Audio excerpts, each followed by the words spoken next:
Bonjour à tous, donc comme prévu je fais juste une rapide vidéo sur le gérondif que nous avions vu la dernière fois. Donc commençons tout d'abord sur sa formation.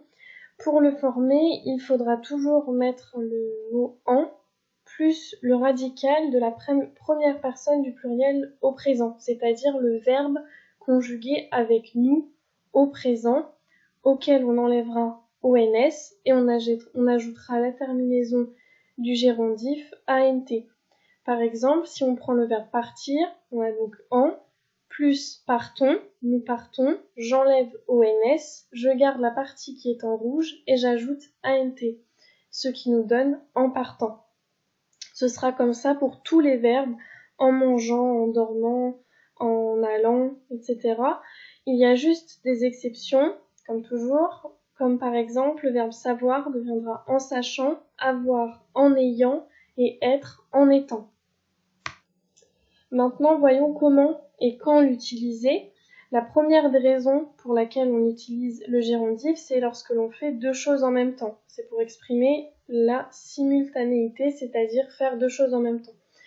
Par exemple, je dis j'ai trouvé cette photo en rangeant ma chambre. C'est la même chose que dire j'ai trouvé cette photo pendant que je rangeais ma chambre. J'ai vu mon ami en me promenant dans la rue revient à dire j'ai vu mon ami lorsque je me promenais dans la rue. Seulement, l'emploi du gérondif permet de faire une phrase plus légère et donc on préférera en français. Le deuxième cas, c'est pour exprimer la cause.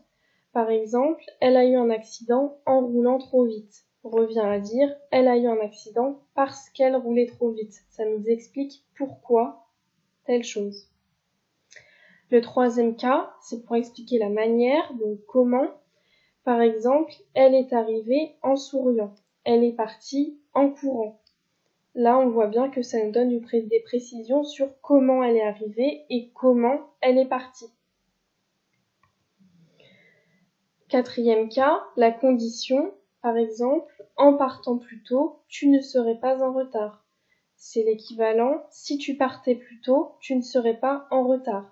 Donc il est vrai qu'en français, la condition s'exprime presque tout le temps avec si, mais j'ai quand même indiqué le gérondif puisque c'est quelque chose qu'on peut rencontrer. Donc c'est pas le plus fréquent, puisque le plus fréquent restera souvent la manière et le fait de faire deux choses en même temps. Dernier point, comment faire la négation du gérondif? Donc pour une phrase comme il est venu en courant, qui nous exprime la manière dont il est venu, le contraire, donc la forme négative, sera de dire il est venu sans courir. Il est vrai qu'avec le langage oral, on peut de plus en plus entendre « il n'est pas venu en courant », ce qui n'est pas faux puisqu'on comprend, mais à savoir que la négation sera normalement « sans » plus l'infinitif du verbe.